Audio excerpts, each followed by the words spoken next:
Yo, visualize shark takes, hit the wave grinding. In the chat, gun shark odds make it rhyming. Sunday vibes, smooth bets, no confining. Acts engaged, can't stop us from shining. Bet on the spread, liking it, keep it tight. Push the odds further, jack on the hindsight. Odds fellows mind grasping the right sight. Hats, caps on heads, winners in plain sight. Hit the light, get in the chat, feel the flow, cash it, every dollar see the bank roll. Sunday grinding picks, now you gotta know. Extra points on the screen, sharp minds always glow. Big parlays, predictions, we home. Standing tall, betting knowledge all. On a suddenly not so casual Sunday in October, it is NFL The Extra Points, the big show, week 8. The Shark and the Gun, right here live on Sharky Water Station X and YouTube and the Guns Picks channel. Come on into the live chat. It's Sunday morning. It's early East Coast. People are in Europe. The West Coast is just waking up. We have a lot of plays, a lot of discussion as we get information in the middle of the season. Guns Picks, what's going on, brother? I mean, we even got Bruno here in the building. He's watching us from a different country. He don't care what time it is. He knows what time it is. It is time for the NFL show. Listen, if you followed our college picks yesterday, you made bank from both of us, and we just continue to move forward into the NFL slate. Shark, we have a little collaborations, I know, coming up, but let's get to the picks that pay the bills.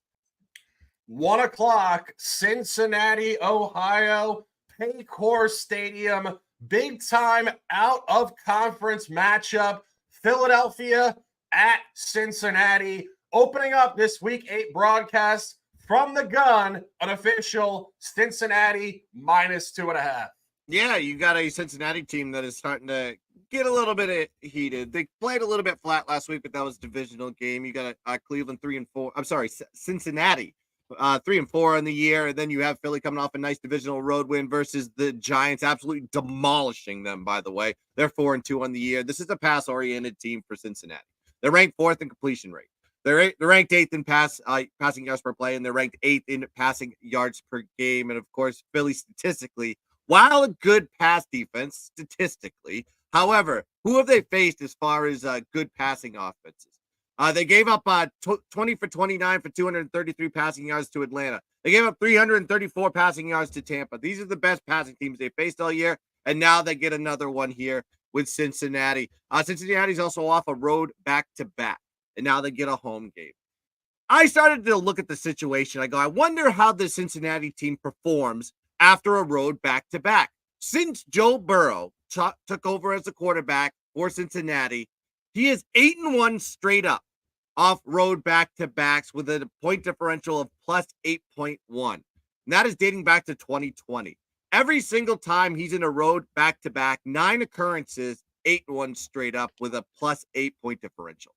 Now you got to look at Philly, second leg of a road back-to-back. They are 0-4 straight up on the second leg road back-to-back, losing by an average of 12.3 points per game. Yeah, now Cincinnati did start the year off 1-4. But they've always had slow starts. Look back at 2023, they started the year 1-4, and then they won 4 straight. 3 wins were against NFC teams. Then in 2022, started the year 2-3. Then they went 12-2 straight up and all the way to the AFC Championship. So the Cincinnati team has always played flat early, and the stock prices always drop. Then we got to get into buyback mode. And this is the situation I think that you got to buy back here on the Cincinnati Bengals off a road back-to-back where they perform their best, getting back home. Give me Cincinnati -2.5 as the play. Yeah, I would agree with this. I'm not officially on this as of now, but as you said, this is really specific schedule stuff with Philadelphia. 1-6 actually, Guns, in Jalen Hurts' career in the second leg of a road sequence. So this has been the entire duration of his career as a starter with Philadelphia. And as we've noted numerous times, Cincinnati so poor at home this year, 0-3 straight up in ATS. At some point, that's going to reverse. Why wouldn't it come here where Joe Burrow is 5-0-2 ATS at home against the NFC in the last 3 seasons? So the Gun on it, I'm certainly looking at it, and it is an opportunity to dominate. My first play, going to Foxborough, Massachusetts, Gillette Stadium, taking the Jets on the road at -7, 1 unit. We took the Jets last week. We've taken the Jets a couple times, and we haven't cashed with them. But I will say this. If there was ever going to be a bounce back, it would be here today in New England. Jets come in here on a 4-game outright losing streak, and it really bottomed out last Sunday night in Pittsburgh. Up 15-6 early, 31 unanswered points by the Steelers. Catastrophic fail, but I think this is where it bottoms out and they will bounce back. A lot of great quotes coming out of the locker room this week. Apparently, Davante Adams gave a very spirited speech after the game in the locker room, which is incredibly noteworthy for a player who had just played his first game with the franchise. I mean, you're talking about historical stuff here, and I think that's the paradigm shift the Jets need. Jets really lacking leadership. I think Aaron Rodgers, obviously older, maybe a decent leader, but I think a little bit all over the place in terms of his ability to motivate different personality types, particularly kids way younger than he is. Davante seems to have connected, and they said they had the best week in practice. This is still very small window, very young buy on Jeff Ulbrich as the head coach. This team is ultra talented. And one of the quotes from Aaron Rodgers that really stuck with me was, we need to have a little more fun. And I think if you're going to have fun in this league, the New England Patriots, as currently constructed, are the team you want to play. Since inserting Drake May into the lineup a couple weeks ago, I said it last week, I'll say it again, the Patriots defense has become the North Carolina Tar Heels defense. We thought they were good. Drake May plays a really up-tempo style of offense. And it seems like the defense forgot that they were going to compete. 41 points against at home against Houston 2 weeks ago. 32 points against in Jacksonville last week in London. And this is the second matchup of the year. So we do get in-division line functionality. Jets did hammer the Patriots at home Thursday Night Football week 3, 24-3. Home line -6. This should move towards the Patriots in a revenge game in the division at home. It's moving with heavier strength towards the Jets. And that tells you what you saw in that Houston home game. Houston was laying the same number, -7, laid 41 points on the Patriots. We have the Jets to win this game on average by 12, and I think margin is certainly coming. Take the Jets at -7, and let's dominate. Next game, a lot of plays in this game, a lot of props. Guns and I were talking about this at like 1 or 2 in the morning overnight. We really like this game. We don't love the game from an entertainment perspective, but oftentimes when you find a backup quarterback in the league, it changes the dynamic and player props become very accessible as books don't entirely adjust to what the new game flow and style will be. Guns likes the underdog here in Cleveland at +8.5, and then we'll talk about a handful of props. Yeah, I think this is a perfect spot for Cleveland. Like I said this weeks ago. It's like, I won't touch Cleveland until Deshaun Watson is no longer the quarterback. And now, lo and behold, we sit here with a new quarterback situation. You got a Cleveland team, 1-3. 1-6 on the year. They came off that loss, 21-14, but since a misleading outcome in that one because they were plus 113 net yards in that game. And then you got a Baltimore team that's just running red hot, 5 in a row. Off a 41-31 massive win over an NFC team, by the way, and Baltimore plays those teams exceptionally well. The creepy change is Jameis Winston. He'll be the starter here today. I expect him to air it out. And also, Coach Stefanski, the head coach of the Cleveland Browns, decided to relinquish his play calling duties on the offensive side and give it to Ken Dorsey. This could be changing the dynamic of the team and make things better as far as the production of this Cleveland offense. You look at Winston when he stepped in the game in the fourth quarter. After they tried DTR for a while, they put Winston in. Winston moved the ball down the field and scored a touchdown to Njoku. We'll talk about him in a second. But you have a Baltimore pass defense that is just not great. They're 30th in opposing pass play percentage, 24th in opposing pass completion, 30th in opposing pass yards per play, 32nd in opposing yards per game. This is a bad passing defense here for the Ravens. And then Cleveland's just going to want to pass the ball. They're ranked 4th in offensive pass play percentage. And look at the defense, on the numbers that teams put up against this Baltimore defense. KC, 281 passing yards. Dallas, 361 passing yards. Cincy, 271 passing yards. Tampa, 356 passing yards. Baltimore is reluctant to as well, playing a lot of these bad passing defenses when they go into these games. Cincinnati, Washington, and Tampa. This is a step up in class. Cleveland, while their record is 1-6, still have one of the better defenses in the NFL. They're ranked second in opposing pass completion rate, 11th in opposing pass yards per game, 9th in QB sack percentage. So there's going to put some pressure here on Lamar Jackson. And you just got to look at the situation. When Baltimore is above a possession as a favorite in any situation under the Lamar era, 2-10 ATS last 12 games, but favored over a touchdown.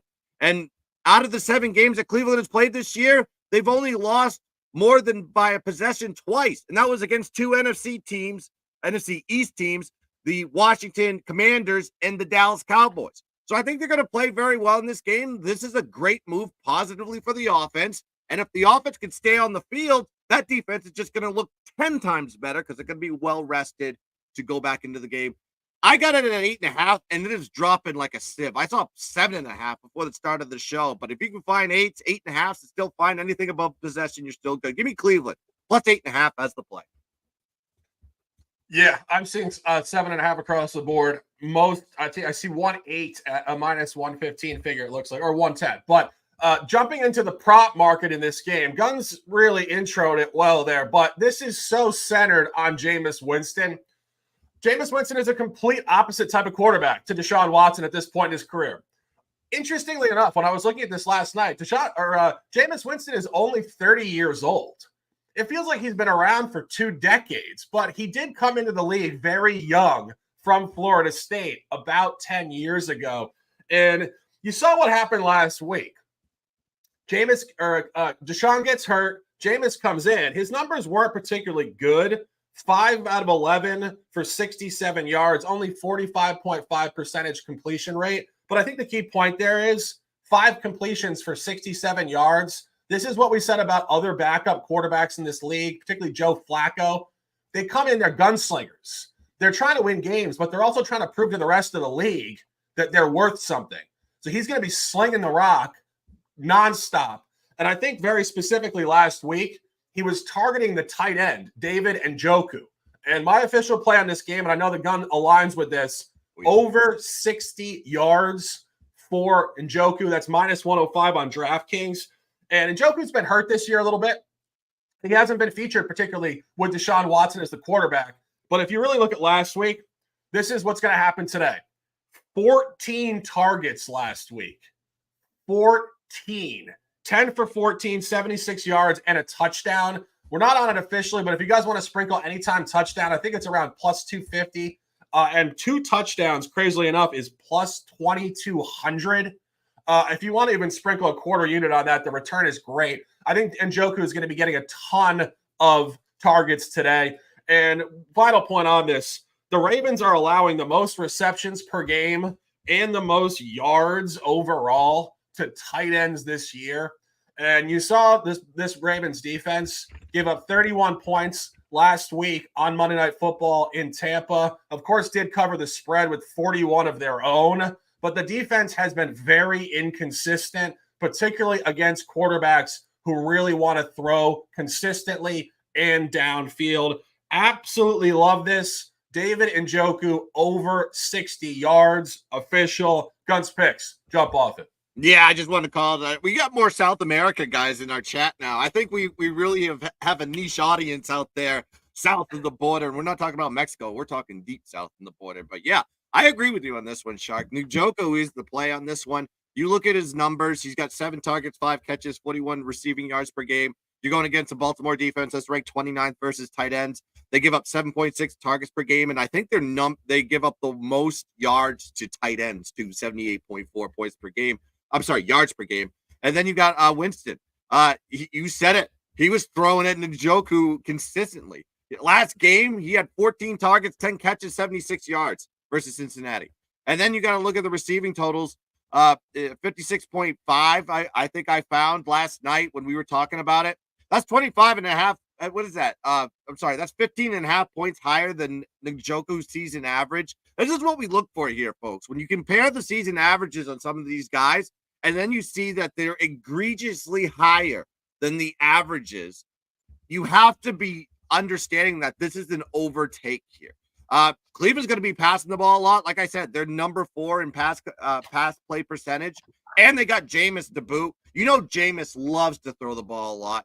I mean, I like a lot of the props that have to do with Cleveland today. I think they really are going to show out today.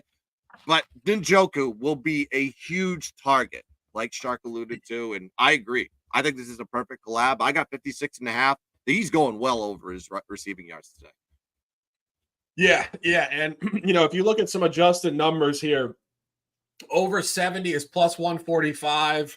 Over 80 is plus 225. I think you can make some money there as well. We're not going to give out 5 official plays on this guy, but we really do love him. Over 56 and a half and over 60 on DraftKings, which is where I played it. Next play, we're going to Miami. A big conversation here as Tua Tagovailoa returns from a concussion. And I think this is one of those conversations that is so much bigger than football. Should he play? This many concussions. We see this post-career. These guys that get hit over and over and over really become almost vegetables later on in their life, in the brain. And Tua making a lot of comments this week in the press. And he seems to be, I would say, a little bit too zoomed into the present moment in his 20s, not understanding that people advising him to retire are looking for his long-term health, not just does he feel okay today. And so I can't say I'm with it. I think it's a very volatile situation, and I'd hate to see him get hit again and have it just skyrocket even further in that direction. But we're taking the Arizona Cardinals here at plus 3.5. That's plus 4 now. And this is much more than just fading Tua coming back from injury.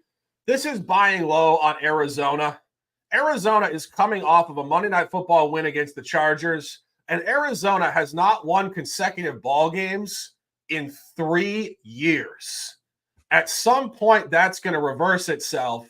And why wouldn't it reverse itself in an environment that Kyler Murray has been absolutely amazing in his career? 9-2 ATS in his career on the road at the AFC. And we said it last week. We've said it over and over. It's psychology. Kyler Murray is not the most outspoken guy in the world. He's kind of a quiet dude. Something about going to foreign stadiums, particularly in the other conference where they don't really know his style, he shows out. Maybe he likes the fans chirping him. It brings him to another level. I don't know what it is, but it is definitely psychological. And it also reminds me of what Lamar Jackson does against the NFC.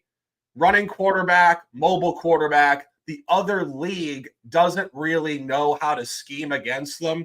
And Miami has been very poor against the spread this year. So I think at some point Miami's going to inevitably, from a statistical point, show upward movement.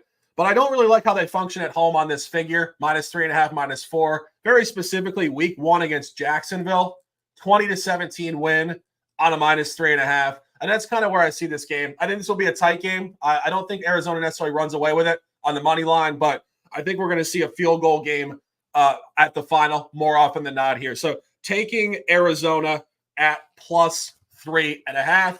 Going divisional football, a couple 1 o'clock games here that are in the division. Of course, Guns detailed before the Browns. Another one at 1 o'clock here in Tampa, Falcons at Bucks. I have the total in this. Guns, did you have any thoughts on this game? I'm a little bit concerned about Tampa on this one. I mean, the wide receiver core for Tampa is thin. Of course, they lost Godwin. Mike Evans is not going to be playing this one. Bucky Irvin is banged up. I think he's suited up and he's going to play. But it makes me a little bit hesitant to touch this game. And I think it's you look at the numbers on this one. The Tampa is 56 points per game on totals this year. Atlanta's 47. And then you have 52 on the road, 58 versus divisional opponents. And but I mean, everything's really high scoring when you look at the numbers for Tampa and Atlanta. However, that's when the units are kind of all is one and healthy and playing. But with Tampa, I don't know what the dynamic is with the receivers with Baker. I know Baker is going to be throwing the ball as much as he did, regardless of who his receivers are. I just don't know if that dynamic's there. I mean, they are absolutely thin in that position. Didn't have any initial play or officials on this one. It was a pass for me because I thought the total was kind of low, 45.5, considering that these teams can put over 50 and score in bunches when they play each other. So I just laid off the game. Yeah. I got to jump off that because it's actually not that low of a line. I am on the over at 47. It's 46 now. But if you actually go back through the last 3 matchups with these teams, you got to go back to last year. But I think it is applicable here in the division where books have a lot of information and they really tell us a story. Week 7 last year, 16-13 final on a 37.5. So it's considerably low and it went low. They moved it up to 41.5 in the second matchup last year, 29-25. So 54. They only moved it up to 43.5. Most recently this season, Thursday Night Football, Week 5, 36-30. And this is classic NFL. They don't move the line that drastically. Like when you see a 54, they only move it up to 43.5. And now you see a 66, and they move it up at open to 45.5. It's basically the same thing. So they're actually suggesting more points are continuing to come in this matchup, under, over. And if you actually start to look at what I project to happen in this game, this is really the Atlanta offense continuing their upward movement. We detailed this in the first 3 weeks. Kirk Cousins comes over. They had no offensive flow at all. First 3 games, 3 unders. It looked like a total disconnected group, but they really exploded after that.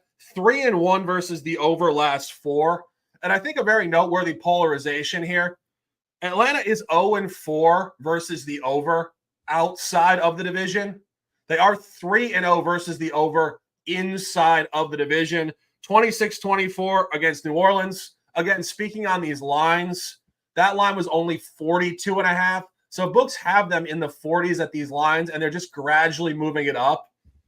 The game I mentioned before against Tampa Bay, 36-30, way over. And a game at Carolina, which we did play the over there, 38-20. Again, the line there was only 45.5.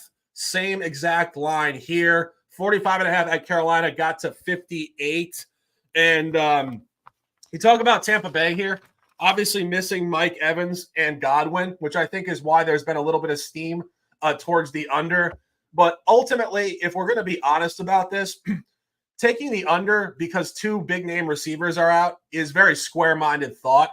It's acting as if the entire game is dependent on 2 wide receivers. I remind you, there are 53 men on both teams. There are backups, and there is a ton of depth in scheme. And I think the run game here is going to be wide open today. Neither one of these teams have defended in recent history at all. The Tampa Bay defense has been a sieve, giving up 34.7 points per game last 3. And you've seen this Falcons defense. It's wide open stuff. Let the line tell you the story. Don't be so preoccupied with the eyeball test because of 2 wide receivers. This game will be open and flowing. I have this game to hit 48 points at minimum, officially on 47 early week.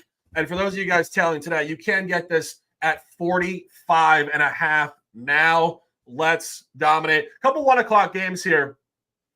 No officials, but we always go through every game. We know people want angles on all games, and these games do have a lot of intrigue. Staying at 1 o'clock, Titans at Lions here, Ford Field in Detroit. Pretty wild line here at -11.5, -12.5. I went through this. I couldn't really come up with it. I have a lot of numbers on this. Guns, any thoughts? This was just a complete pass for me. It's like the situations for both these teams are, I mean, especially for a Titans team that's just in dire straits, 1-5 on the year. No, just minimal directionless. They don't even know who's going to be their quarterback week to week. Sometimes they go, it should be Mason Rudolph. Maybe it'll be Will Levis, depending on if he comes back from injury. But I'm just not in the business to be taking the Titans. And right now, I like taking the Lions from time, when they're good situational spots. This is just not one of them. They got Green Bay next week. Could be a look ahead there. It's I just don't trust Tennessee with my money. I'd like to go in that direction, but I'm not going to do it. I'm just going to pass on this one altogether. Yeah, yeah. It's not a great spot for either team, if we're being honest. Yeah. But Tennessee has been very poor, 1-5 ATS. Their only win, Monday Night Football a few weeks ago at Miami. Miami had a backup quarterback. Tennessee didn't even play particularly well. Miami was just that bad. Not a good spot for Detroit, as Guns mentioned. At Green Bay next week. At Houston the following week, Sunday Night Football. So inherently, this is a trap game. And something we have detailed week after week now for about 2 seasons with this team, the Lions. They are very well adjusted at home on these numbers. And the buy zone for the Lions at home, ATS, was about 2.5 seasons ago. The time has come and gone. That's why you're seeing this line so heavy. It is well adjusted. And if you look at what the Lions have done at home this year, it's really been fairly unimpressive, actually. In the opener, barely covered in overtime against the Rams, 26-20. Following week, lost outright as a favorite to the Bucs. And a blowout, if you will, from a score sheet perspective, or excuse me, a final score perspective, 42-29 against Seattle. Seattle actually dominated that game. We talked about this before, but Seattle lost by 13 points. They had 17 more first downs in that game. You know how hard it is to lose by margin when you have 17 more first downs than the opponent in that game? So Detroit kind of got dominated in terms of the up and down game flow in that game. So you don't want to back Tennessee here. And I'm not even entirely sure if Rudolph – do we know if Rudolph or Levis is starting today? Yeah, I mean, honestly, that it was such a skip for me. I didn't even look at the injury report to see who was going to be the initial start. I'll look right now just to double check. But yeah, I mean, I think you probably prefer Rudolph, but Rudolph didn't look particularly good last week at Buffalo either. 34-10 loss. It's just a trash game, and I think we'll keep it moving here. Guys, did you find anything on that? Yeah, I'm looking right now. He just listed as questionable. Is listed as questionable Sunday. No update on his right shoulder. So okay, yeah, don't have anything. But yeah, it's like this is the problem too. It's like who's going to be the quarterback? It's like I can't really make a decision on this one if I don't know the quarterback. I think Will Levis is the inferior quarterback over Mason Rudolph, but you know this game is just gross. I hate it. Let's go move on. Yeah, I was just going to say, I think the over might be a nice look. The line 44.5 is pretty high for a Titans game. And of course, yes, the Lions do score the ball, but that's still a high line for the Titans. And I think that they're probably telling you there's going to be a lot of points here today. It's going to be high score. It's going to be a bullshit game. It's going to be back and forth, wide open. I think the best look in this game probably is the over. But don't want to preoccupy with this game too much. Keep it at 1 o'clock. Another out-of-division game. A lot of these games, teams haven't played in 4 years. Just the classic out of division, out of conference once every 4 years. So you really don't have a lot of matchup data, but I think there is intrigue in this game. 1 o'clock in North Florida here. Packers laying 4 on the road to the Jaguars. I got some stuff on this. I actually do kind of lean towards Jacksonville. Guns, any thoughts? Same lean. I couldn't make it official on this one. Just in the situational spot that we just talked about. Who do you got next week? You got the Lions, right? You have a Jacksonville team that is, kind of got their, they got their bearings going over to London. They got that nice little win versus the Patriots. I mean, Patriots are bad. We understand that, but still a win nonetheless. Kind of kept your job, Peterson, for at least another week or two. But you're in a good situation coming back home, coming off the London game. You're sitting here as a short dog, and this is kind of like where we look at the Jaguars. What are they about? Last 2 seasons, they either start so slow and lose a ton of games early, or like last year, win a bunch of games early and then fall late. This transition of their falling late goes back to 2023 from Cincinnati on, and now they're starting to win games. They beat Indianapolis. They did lose to Chicago, but Chicago's turning out to be a good team, great defensively. And then they win against New England. Now they're getting into another spot at home as a short dog playing Green Bay. I think if you got to go one direction or the other, it's just start backing the Jaguars right now because stock's low on them. Price is good. With Green Bay, I'm not sold on them. I mean, I really aren't. And they haven't played many road games. They're off a back-to-back homestand, and they got Detroit next week. I think it's a bad spot for Green Bay and a better spot for the Jags. Yeah, no, I completely agree. And I think that there's a couple key points. You said it. This Jacksonville team is a cluster team. Mhm. Outside of Trevor Lawrence's rookie year in 2021, where they just weren't very good, the last two seasons they have either been really hot or really cold, and basically nothing in between. You said it last year, but go back to 2022, which I think is potentially a mirror point to what we're seeing this year. They started 2-6 in 2022, Mhm. and they finished 7-2. And that's kind of what seems to be developing here. A couple wins in a row, or 2 out of the last 3. A couple representative losses before. Barely lost. A couple one-possession losses. You know, we talked about Doug Peterson losing the group. I still don't think Doug Peterson is a very good motivator in the locker room. But I think there's enough talent on the team that can elevate regardless. And as you said, not a good spot for the Packers at all. Look ahead to Detroit, a little too hot, not great on the road. Jordan Love, historically very poor on the road outside of the division. This is a weird travel spot. It's going to be warm out. This Jacksonville travel spot historically for teams is just a kind of like a dead zone spot. I mean, not that it has anything to do with Jordan Love, but I remember Aaron Rodgers on the Packers used to have horrible results in Jacksonville. It just really is such a foreign environment. So I think I would lean towards Jacksonville. It'll probably be a tight game, though. I mean, I don't see either team running away with this at all. You saw it last week. Green Bay against Houston, home game. This is the same division, AFC South. They were laying 2.5 points. They won by 2. So I think that they're well graded. And final point: last time they were a road favorite at the Rams, 3.5 line, won by 5. It's just going to be in that window. So I think in that scenario, take the dog if you're betting on this game. It's going to be tight regardless. Last game at 1 o'clock, more divisional football, Energy Stadium here. Houston, Texas. Texans hosting the Colts. Anthony Richardson, I believe, percolating in his health. CJ Stroud continuing his upward movement in campaign 2. Tough game here. Guns, any thoughts? Yeah, I didn't have any official plays on this one, but these, at least you have the history with these two teams, divisional rival. But they played in week 1, 29-27, plus 114 net yards there for Houston. So is there a little revenge angle there for Indianapolis? Maybe. Indianapolis 4 out of 5 games, coming off a couple lackluster games. Tennessee's not great. Miami's not great. They did win at home to Pittsburgh, won it at home to Chicago. Did lose to Jacksonville on the road.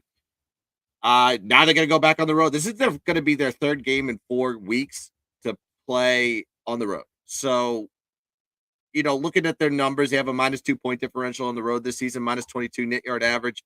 Not much better at home. They're a tough spot here. It just didn't make my card for the sole reason that, like, really, Houston, I need to see more out of your offense. I mean, your offense is not scoring like it used to. You scoring 24 points per game, but you're only scoring 22 points at home. That's not that's kind of like not the norm there for CJ Stroud and the boys. And I know Nico's not playing in this one, but we talked, you said it. Wide receivers getting hurt, it doesn't matter, next man up type of mentality. Just a complete stay away from this one. I think this is just going to be it could go either way, and I just didn't have any plays on it. Yeah, I think this game is very well graded. I think this -6 is going to be right around it. And you saw the last time that Houston laid 6 points, it was at home to Jacksonville. It was right there. They won by 4. Could have gone either way. I do think one noteworthy thing, as we have detailed how poor CJ Stroud has played on the road in his career, those road poor environments are almost exclusively outside of the division. He has actually played well inside of the division on the road, albeit in limited data points. He did blow out Jacksonville in week 3 last year on the road by 20. And he did cover week 18, January 6th, earlier this year in Indianapolis, 23-19. But on that, it was a -3 line, and he won by 4. I think this is real tight. I don't love the spot for Houston. Houston does have a short week look ahead They do play Thursday Night Football at New York Jets next week on Halloween night in the New York area, which inevitably is going to be a huge game for them. They've already beaten the Colts once. You get a divisional revenge game. I actually have the game to fall right around 6.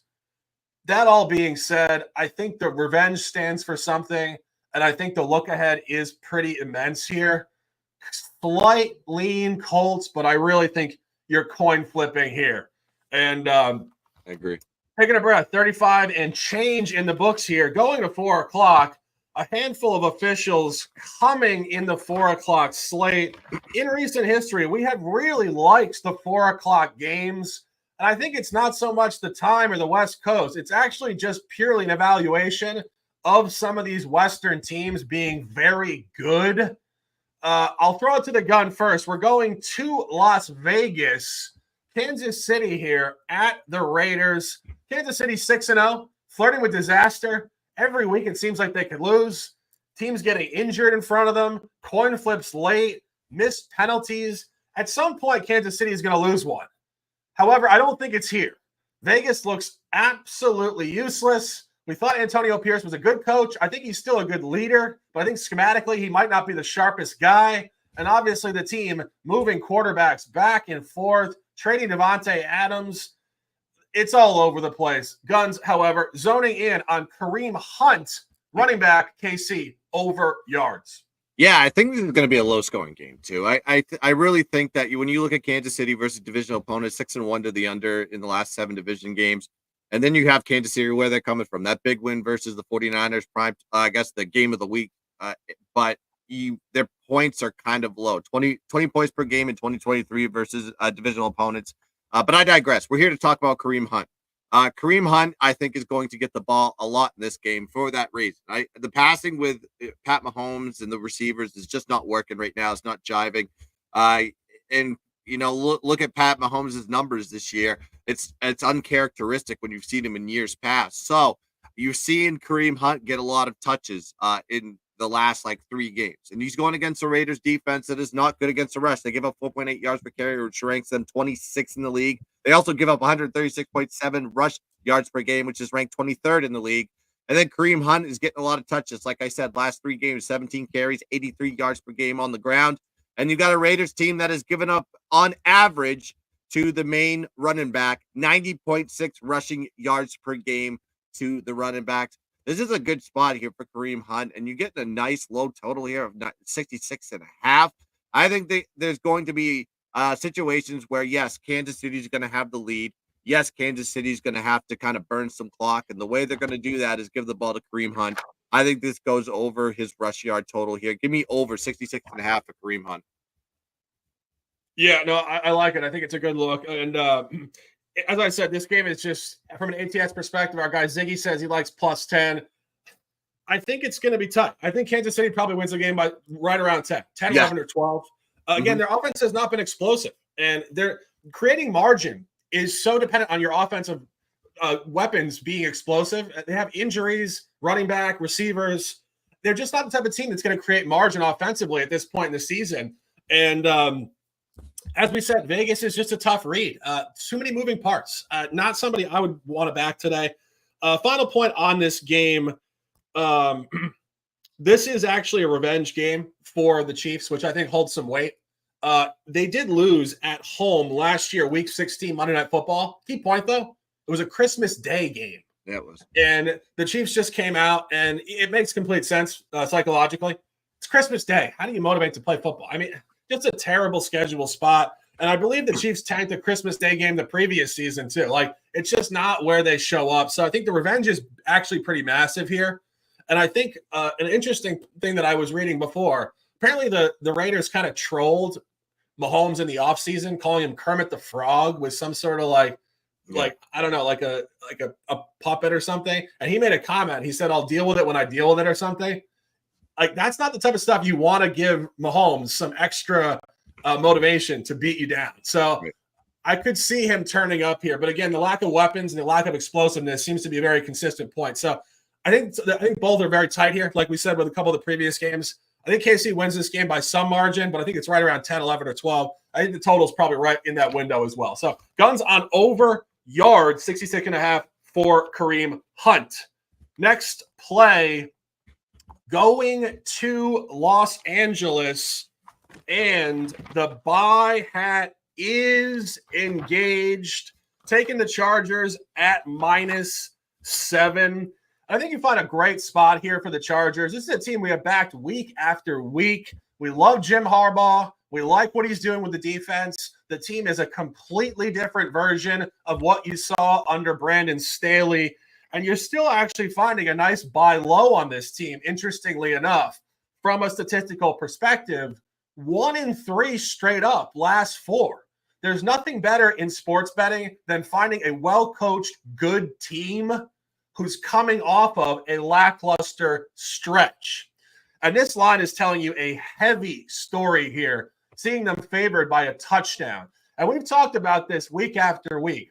NFL lines don't really get this inflated unless they're expecting margin. It's not college football where you're seeing 7, 15, 35, 40 lines. NFL lines rarely get over a touchdown, let alone for a team that is 3-3 straight up. So I think from a very basic perspective, if you just look at the records of a few of these teams, going back to the Jets, 2-5 team laying a touchdown, Chargers 3-3 laying a touchdown. It's heavy, heavy stuff. And we kind of previewed this conversation on Thursday night. And I said, you're going to see people taking the dogs here for space and value. It's very square-minded thought.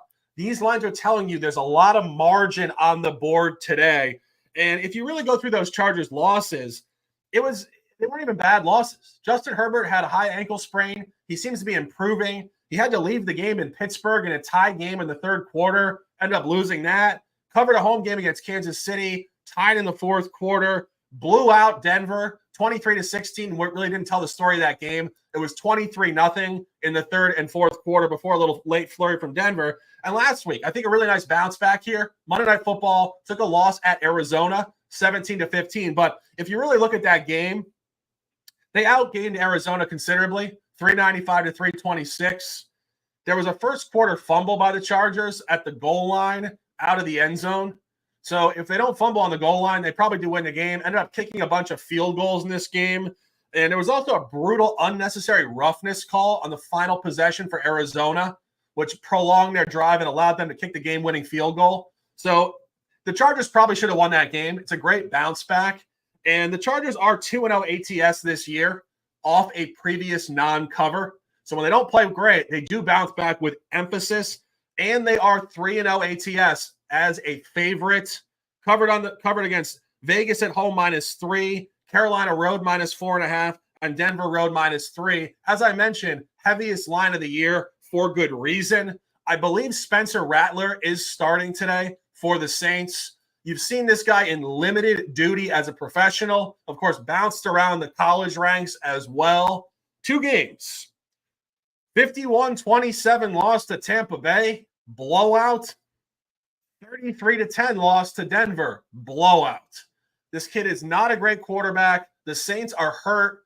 A lot of their weapons are hurt. Olave and the secondary receiver. If you're going to buy the Saints this year, you want to buy them when they get their players back. This is where you want to back the Chargers. Emphasis is coming. The buy hat is engaged by the Chargers at -7. Let's cash this one. Guns, any thoughts? I'm with you on that one. I think it's a Chargers spot all day long. But you said it. Like, I guess technically it could be 3-1, depending on when you got that number for the Cardinals game, because I think they were closing as a favorite, depending on where you're getting in the books. It was around a pick 'em, around a -1. But still, when this team is a favorite this year, they've dominated their competition. And this is the biggest spread that the Chargers have seen all year. And then you got New Orleans that's 0-3 as a dog this year in their last three. And you said it. Spencer Rattler has not made this offense any better. -291 net yard average, -118 net yard average in the games that he started, and he got absolutely demolished by the opponents that he played.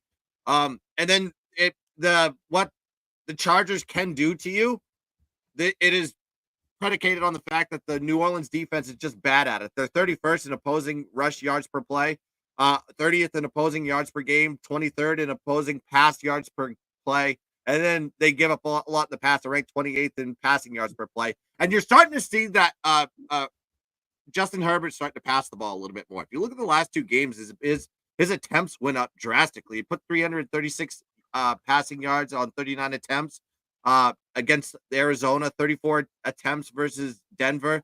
And they're put more yards up above the defensive season average in both those situations. And you're going against a bad defense here for the Saints. This is going to be a blowout here. I think the Chargers get it done here at SoFi Stadium today. So, yeah, -7 is the only way you go with this. Yeah, and staying at 4 o'clock here in this division, another AFC West home team as a significant favorite. I got the Broncos, and I think most of you guys who do tail early week cards that I drop on X probably got the same line at -7.5. It's -11 now, I believe. Let me just check my database here. Yeah, it's -11. And I'm sitting here telling you that -7 is strong for the Jets and the Chargers. How about -11 for a rookie quarterback, Bo Nix, and the Broncos? You talk about historical strength. The Lions are laying 11 today. This is like a championship line for like a Super Bowl team. And it tells you just the continuing story. There are really some significant bottom feeders in pro football right now, more than your average year. Usually you only have maybe one team that's just absolutely terrible. In the current state of the NFL, you have probably 4 or 5 teams, New England, New Orleans, Carolina, and a couple others that are awful. Awful. And I think Carolina takes the #1 seed for being the worst. And if you really look at what Carolina is doing here, 1-6 straight up, 1-6 ATS. Every single game they've played has been decided by double digits. Their only win, ironically, came as a win at Las Vegas, but that was Vegas with a backup quarterback off a road win, not applicable here. All of their losses have been complete blowouts. Average loss margin this year, 24.5 points per game. An average road loss by 32 points per game. And now Canales, the head coach, is going back to Bryce Young. They had a little bit of a jolt with Andy Dalton. Andy Dalton, gunslinger, veteran, journeyman. He had his initial bump, looked terrible the last couple weeks. Now you go back to Bryce Young, not because Bryce Young is better, but I think at this point they're just saying, if Bryce has anything, let's see if he has it. And this is really like a JV game at this point. The guy has proven he can't ball at the professional level. He's very undersized. I think he only weighs like 175, 180 pounds. He was clearly propped up at Bama by an incredible roster and Nick Saban. He's very soft-spoken. He's not a leader of men. And I think any confidence he had is completely shattered. And you saw it last week. They put him in for the final possession at Washington. Just an immediate 3-and-out, takes a sack on 3rd down. This is what you're going to see from a Denver defense that is well coached, is fast, is strong, is Sean Payton stuff, if you want to call it like that. And this is where Denver will turn up and absolutely shred this team. And final point on this, you talk about this defense. Last week, Jaden Daniels got hurt very early in that game. Marcus Mariota has not looked like a gunslinger since Oregon in college. And all of a sudden last week, he looked like his Heisman. He won a Heisman, right, Guns? What, Bryce Young? Mariota. Oh, Mariota did, yes. Yeah. Right. I'm saying he hasn't looked explosive in the pros with any team. And last week, 10 years into his career as a backup, all of a sudden he's shredding the Carolina defense. Carolina defense is the worst in the league by a mile. Denver will turn up here. And final point on this. Denver's only been favored twice this year. Both blowout wins. 34-18 against Vegas. 33-10 at New Orleans. Let the line tell you the story. Take Denver. Blowout coming. 2 more games at 4 o'clock. A couple of interesting ones. great conversation here. I'm not entirely sure if we can get to an official or if there's really even great angles, but I think there's a lot of interesting information to analyze. Buffalo playing this afternoon at Seattle. First time in Josh Allen's career, he's traveling out to the Pacific Northwest, laying 3 points, which I think is interesting. And I'll throw it to the gun. I have information. Guns, any thoughts? I kind of like the Buffalo side here. I mean, when I looked at this game, you got Seattle coming off that nice win, a little bit misleading outcome in that one because they were minus 30 net yards, but they won by 20 points, 34-14, plus 3 turnover ratio kind of was a result of that.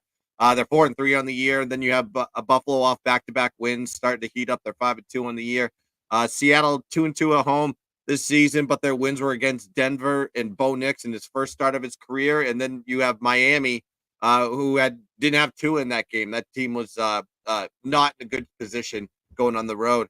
And then Buffalo, their 2 losses were on the road as a dog. So they're 3-1 ATS as a favorite this year. 1-0 ATS is on the road as a favorite. Weak rush defense, I get that with Buffalo. That's what we always talk about with them. But Seattle really is a pass-oriented team. They're ranked number 1 in offensive pass play percentage, so it's going to kind of correlate well with Buffalo. Buffalo has a good pass defense. That's no question. They're 5th in opposing passing yards per play, 10th in opposing INT thrown. They're also 16th. They get to the quarterback. They're about mid-level on that one. But Buffalo's going to want to run the ball, and they're going to be able to run the ball versus Seattle, 28th in opposing rush yards per play and 29th in opposing rush yards per game. Seattle is this season. And then, of course, DK Metcalf probably not going to be playing this game. I know he was listed as doubtful. I haven't double-checked to see if he's been officially let out. But there's also that factor in there. So a key passing target not going to be there for Seattle. Buffalo's found success as a favorite this season. I can't deny that. And you have a situation here when they're on the road going against a Seattle team that, I just feel like a lot of people are going to be jumping on the home dog here. I don't think that's the spot here. I think it's more Buffalo or pass for me. So Buffalo would be the spot I would go with here. Yeah, this is a tough game, real tough game. And, one of the first points that I looked at here, Geno Smith now in his 3rd or 4th year as the starter for the Seahawks, he is 8-6-2 at home ATS outside the division. In my opinion, 8-6-2 is like right on the expected average, like slightly above 500, catching teams coming into this tough stadium. And he's obviously not like a Hall of Fame quarterback. He's like a serviceable veteran at this point. But I do think Geno Smith is a competitor. And I think that's where it's hard to fade him at home. If you go back a couple weeks ago against the Niners, Thursday Night Football, he was seen throwing down an iPad, real passionate. And I said this last week before we backed them correctly at Atlanta. You don't really see a lot of guys who are a starter early in their career, bounce around as a backup, and then regain status as a full-time starter somewhere else. We've seen Sam Darnold do it. We've seen Baker Mayfield do it. And Geno Smith is the 3rd one in this league. And a key point on all those guys, they're just really, really deep level of competitors. And I think that's how he was able to persevere all those years as a backup, still believing in himself. So you never really want to fade Geno Smith from a psychological perspective. He does have that dog in him. And the thing that worries me about the Buffalo side, Guns, I think you have to maybe zoom in a little more specifically here, not just as a favorite, but I think if you look at how Buffalo has performed inside of the division on the road versus outside, covered on the road, blowout at Miami, and did beat the Jets. So 2-0 road in the division. Outside of the division, 0-2 ATS. Blowout loss at Baltimore. We're getting hammered at Houston. Kind of backdoored it, but didn't cover. So they haven't really functioned well here on the road outside of the division. You could say maybe a look ahead. They do get a divisional home game next week against Miami. Not sure how much of a look ahead that is with Buffalo having owned Miami in this window. Not like they really need to get up for a big revenge game or something like that. Right. I again, not on this, just giving you guys all the details that we can possibly find on this game. I would slightly lean towards Seattle. I think that Buffalo not playing well road outside of the division is crucial here. I think it's a funky travel spot. I think Geno is just that dog, but not official. But if you guys want to bet on it, those are our comments on that. Final game at 4:00 here, 4:25 in Landover, Maryland. Very interesting game here. It looks like Jaden Daniels is going to be playing. Injured his rib last week, came out of the game. I didn't like that, obviously, from an offensive perspective, although Mariota did turn up for 40 points nonetheless against Carolina. But you're going to get him back. And this game really has a ton of intrigue. Caleb Williams, Jaden Daniels, number 1 overall pick, number 2 overall pick, their first meeting as pros. Caleb Williams didn't look great early season. He looks better now. Jaden Williams has been balling since pretty much the opening kickoff of the season.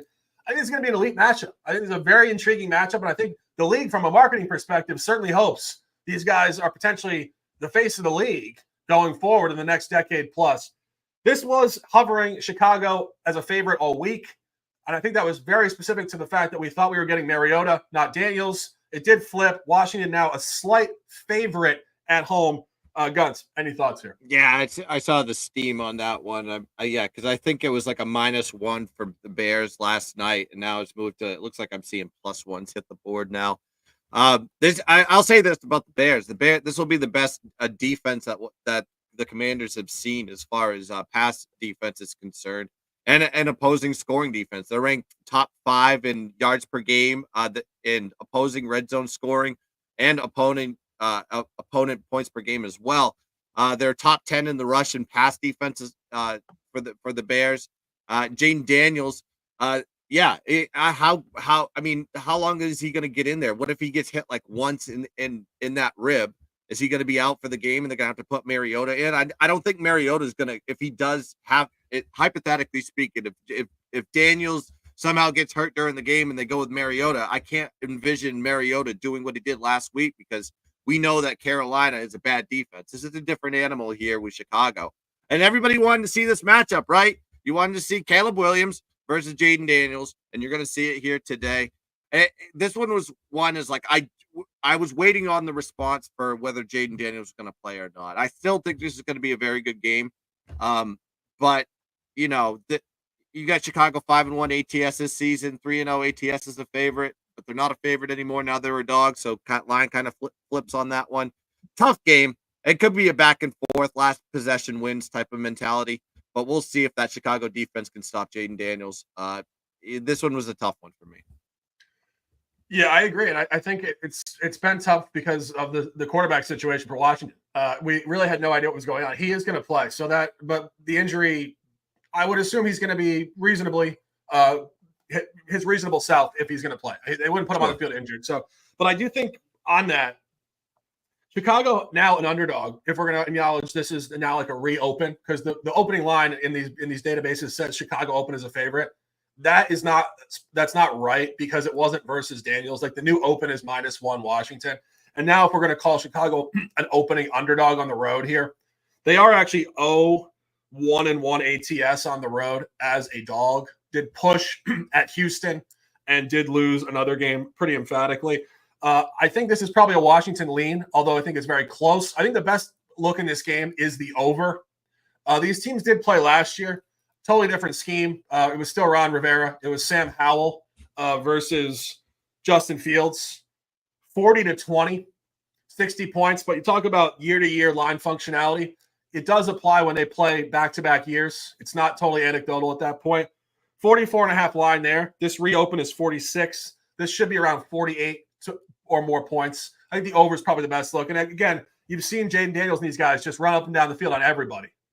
Really, everybody. And I think the scheme is right. I think the quarterback is right. I like his on-field quality. I think he's a great mind. I think he's a real sharp guy. And I think Caleb Williams will match that. And I think this is kind of reminds me of maybe go back 4 or 5 years, young Mahomes versus young Josh Allen. Like, these guys, when they're really young, they want to show out against each other, and the game just inherently becomes a bit of a shootout.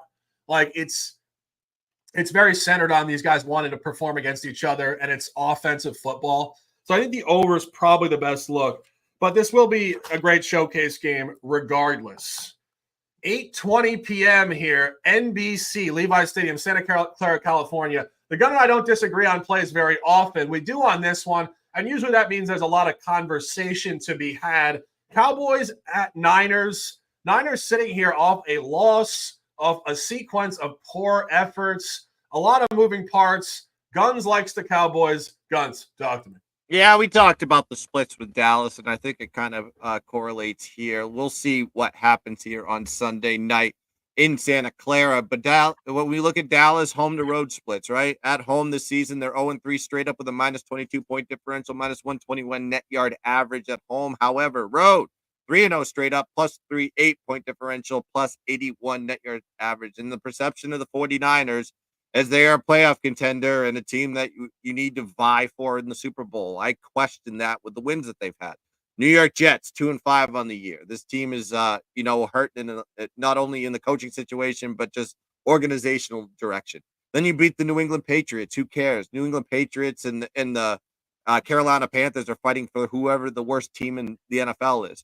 And then Seattle 4-3 on the year, but you remember they were coming off the third leg of a 3 games in 11 days going into that game, and that was the last leg of that 11-day gauntlet. Then you have the 49ers, a lot of key injuries. And I don't know. We have to double check to see if Debo's going to be playing this game. I know he's coming off pneumonia. How long does that last? Does that last a week? Who knows? But of course, losing Brandon Ayuk for the year 2 kind of hurts them as well. So Brock, it seems like when he doesn't have his weapons, he kind of depletes, especially Debo Samuel. So double check that one before taking that game. 3x revenge here for Dallas. Granted, San Francisco has just owned and dominated this Dallas team over the years. 42-10 last year as 3.5-point dogs. They're 4-1 ATS after a bye though for Dallas. Granted, a lot of those situational spots, I think they had to play like Minnesota twice or something. So take that with a grain of salt. I think Dallas is, like I said, I'm taking Dallas here because I just think that, there's got to be a come up with this team. And I'm just not sold on San Francisco at all. Seeing them last week versus Kansas City kind of didn't give me the warm and fuzzies about this team. Granted, I get it. It's a Dallas team they've historically won over the years. But I'm just going to take my chances here and take Dallas here at plus 4.5. That's the play I got. Yeah, and just to clarify, Debo Samuel is playing. Yeah, but he's got pneumonia. I knew he was going to come back, so I don't know how that works with it. Like, how do you feel after having pneumonia for a week? I don't know. If he's playing, he's playing. I don't know. I was researching and watching it. He was dancing around at practice with Ricky Pearsall. He looked like he was his full self. But as we said, we disagree. I'm going to give you my angles. I do like San Francisco here officially at -5. It's 4.5 now. And when you look at what's going on here, I just think that this is a spot you want to buy low on San Francisco. 3-4 straight up, 3-4 ATS. Key point though, if they win, they cover. So, do we really see them losing to Dallas? I don't. And San Francisco's off a pretty abysmal loss last week to Kansas City. Purdy looked uncomfortable, but again, that's the Chiefs. They're undefeated. They're the back-to-back champs. And Debo didn't play. Kittle didn't play. And I believe Kittle got hurt in the game. Ayuk got hurt in the game. No Jennings. Kittle will play. Debo will play. And if you actually look at the San Francisco calendar this year, they are exhibiting pretty significant zigzag week to week. Week 3 loss at the Rams. Bounce back at home. Blowout win against the Patriots. Lost to Arizona. Blowout win against Seattle. Lost to KC. So every other week, it's loss, win, loss, win, loss, win. Off a loss, it suggests win. They are 2-1 ATS off a previous non-cover. They're also 0-2 last 2 at home, which I think is a very nice buy low. As we said last week, injured against Kansas City, getting a lot of their players back this week. And the game against Arizona, we had Arizona correctly. So I feel like I have a pretty good handle on San Francisco. We knew to fade them against Arizona. I think you want to buy them here. And Guns mentioned this, and I don't disagree, but I think looking at what Dallas has done on the road here, it takes on a bit of a fool's gold environment. Their 3 covers came at Cleveland in the opener. You guys know how bad Cleveland has been this year. I don't really think that's highly impressive. They beat the Giants on the road. The Giants have looked awful, benched their quarterback last week, and they beat Pittsburgh on the final play of the game, 20-17. People would say, okay, Pittsburgh's pretty good, but I would encourage you to look at Pittsburgh's 5 wins. Falcons early season, Kirk Cousins wasn't playing, beat the Broncos on the road. Nick's is only his second career start, rookie quarterback, not too impressive, only scored 13 points there. Beat the Chargers when Justin Herbert was hurt, crushed the Raiders. The Raiders are a disaster. And then, of course, last week beat the Jets, and the Jets have been all over the place. So I don't really think that the Steelers have any impressive wins this year. So Dallas beating the Steelers barely on the final play is not that impressive. And again, it's only a 3-game sample. It's not like Dallas has been sustainably amazing for 10 games on the road. They've beaten 3 kind of middle to bottom feeder type of teams on the road this year. And as Guns mentioned, San Francisco has owned Dallas. And here's the thing about that. Not a whole lot has changed since San Francisco has owned Dallas. Same coach on both sides. And books are kind of just moving the line up towards San Francisco, just continuing to agree. They faced each other twice in the playoffs. San Francisco won on the road with Jimmy Garoppolo, 23-17. Came home in the playoffs in 2023, January. Beat him again, 19-12. That was Dak Prescott versus, I believe, Garoppolo again. And then last year, October 8, 2023, minus 3.5 juice. It was actually right around that line, 3.5, 4. Dallas 10, San Francisco 42. And now the open here, if you actually go through the database, October 20th open, minus 6. So you talk about line functionality year 1 to year 2, minus 3.5 margin win, moved up to a touchdown basically. Suggests San Francisco by 9. I think Dallas is in shambles. Guys, you and I had talked about this actually going back the previous couple weeks. Dallas seems to have peaked like at the end of 2022 when they actually lost at San Francisco. They were within a touchdown in a playoff game at San Francisco to go to the NFC Championship game. And then last year they came out. You said this numerous times. They looked great at home last year, but they were beating trash teams over and over. And then they faded down the stretch, got blown out in the playoffs against Green Bay. They haven't really functioned well in a while. And I think that Mike McCarthy is a lame duck coach. Obviously, signing Dak to the biggest contract in NFL history. Dak is not the best quarterback in NFL history. His contract is not actually lining up with his quality. That's Jerry just stamping a money on a guy arbitrarily, kind of, I don't know, media pressure or whatever. But I think San Francisco gets there by some margin tonight. But we are disagreeing on that one. Tomorrow night, big game tomorrow night. We always talk about every game. Big game out of division, out of conference. Giants at Pittsburgh, as I mentioned. Giants benched Daniel Jones last week. Of course, then came into the locker room after the game and declared him the starter, which I think is like your classic football coach thing to do. You ditch the guy, and then like a 45 minutes later in the press conference, you like stand behind him with the utmost confidence level. It kind of reminds me of when you see these college coaches just say, I'm not leaving for another job. No way. Like, you're insulting me. And then they leave for another job. Like, these coaches are just freaking liars, basically. I don't think that Dable likes Daniel Jones at all. Of course, he wasn't there when they drafted the quarterback. I don't think if he had his say, this would be his quarterback. But I don't think they have any better options at this point, really. And not only that, they're so mortgaged into Daniel Jones from a financial perspective. Steelers laying a big line. I just finished telling you guys that the Steelers don't have any impressive wins, really. But here's another opportunity for them to beat up on a bottom feeder. I don't really see it going the Giants' direction, although the Giants have played well as a road underdog.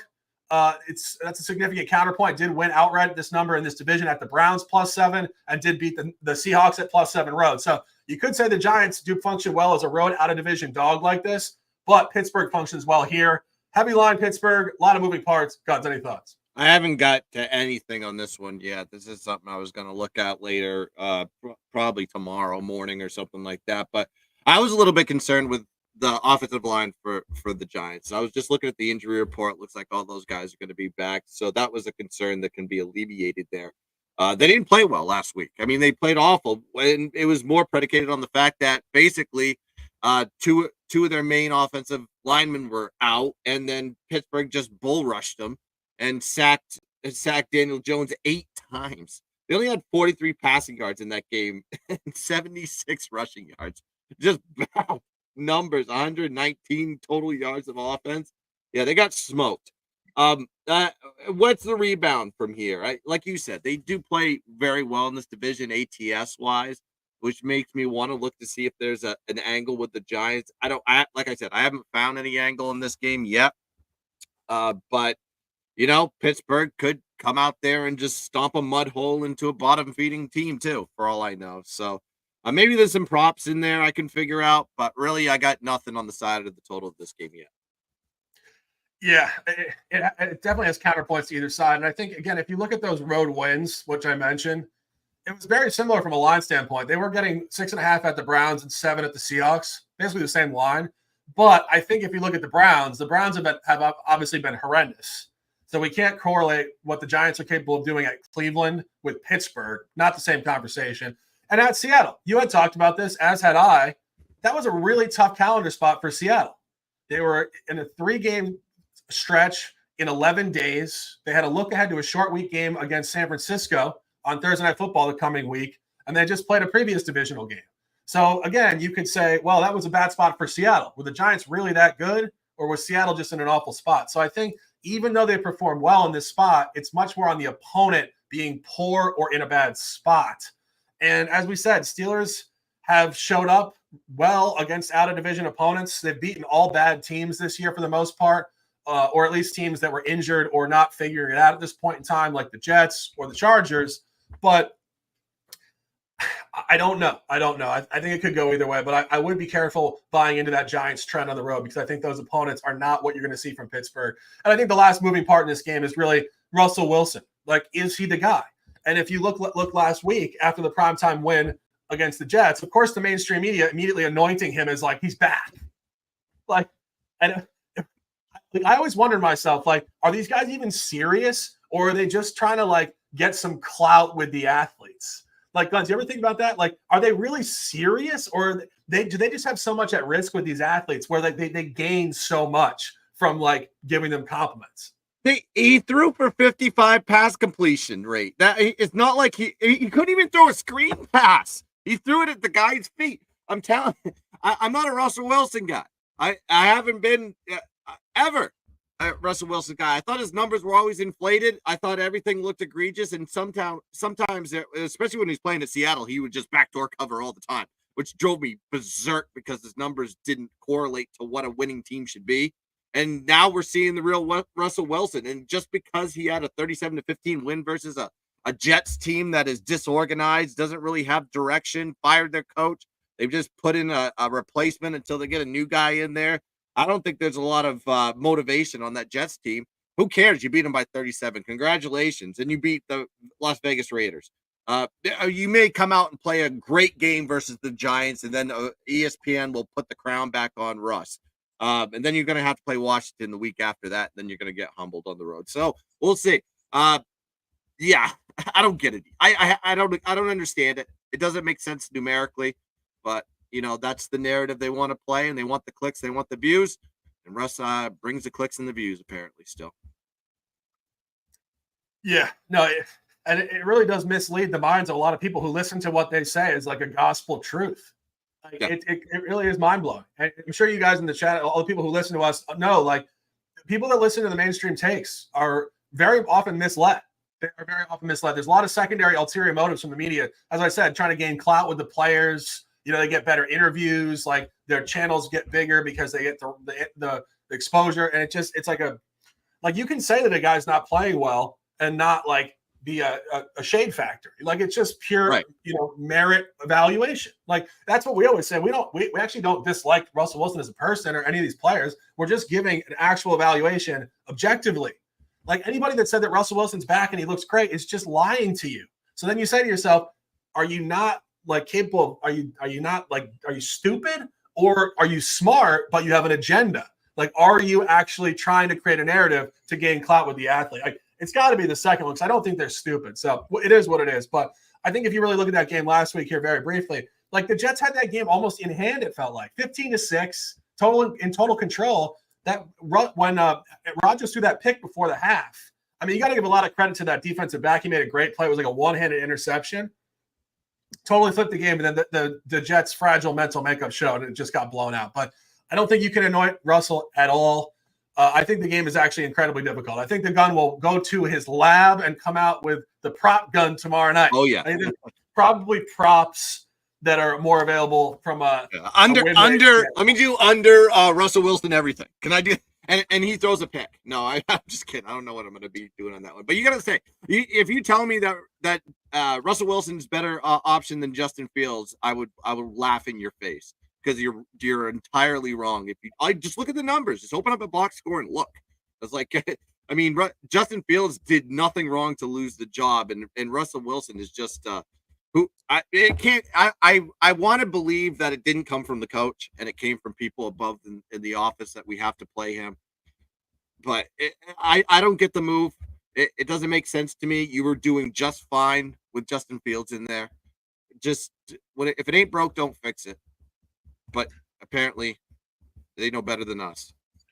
Yeah, it was a bizarre move, and as I said last week, I thought it was just Tomlin being like maybe a little bit too unadjustable with his own self mentality. Like I think he declared Russell the starter, so he said he was the starter. I got to go back to him. But I made a comment last week. Bill Belichick, one of the best coaches of all time, if not the best coach of all time, had a starter in Drew Bledsoe who had been to a Super Bowl with the team and had played for them for 9 years. Tom Brady comes in, doesn't even look that great year one. He sticks with Tom Brady. He understands energy. He understands career arc, the younger quarterback. Like Justin Fields, I think even not even from the standpoint of on-field quality, you want to have that young quarterback grow with this group. Like disrupting this is just such bad psychology. We will see this week. I think this is almost like your classic week 1 to week 2. What do they always say? Week 2 is like the biggest, I don't know. It's just like the biggest reversal week. Like this is basically Russell Wilson week 1 to week 2. And I think he's probably going to come out here and struggle against a pretty good Giants defense. So the best part of the Giants team is their defense. So we'll see a lot of conversation there, but conversation always wins. A minute or an hour 16 into the books. Another great show.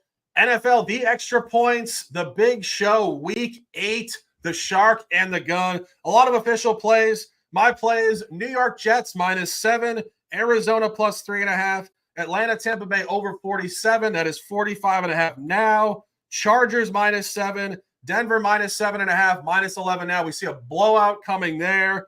And David Njoku over 60 yards, -105. The gun, Cincinnati -2.5.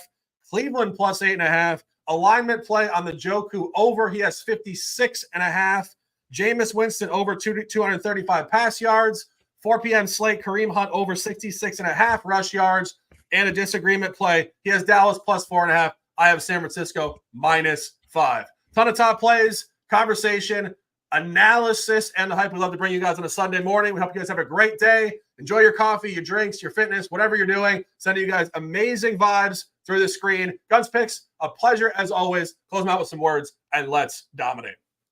Yeah, I just want to thank everybody in the chat. Jack, G, Scott, Bruno, RL, J's Final Take, Jabaka, Ziggy Balls, Peter Groznia, Connor Levesque, and all you beautiful bastards that got into the chat today. Please like and subscribe to both of our channels, the Guns Picks channel and the Sharky Waters Nation channel on YouTube. And then you can follow us on X at Guns Picks, GUNZPICKS, and Sharks and Sports 88 on X as well. And go check out the Top Tier Handicapping Network. I did 3 plays on that one too. You can go check that out on the Top Tier Handicapping Network. That's going to do it here for the Extra Point Show until Thursday when we come back for the primetime game. Let's cash some tickets. Let's dominate the board. And as always, let's keep dancing. Bang!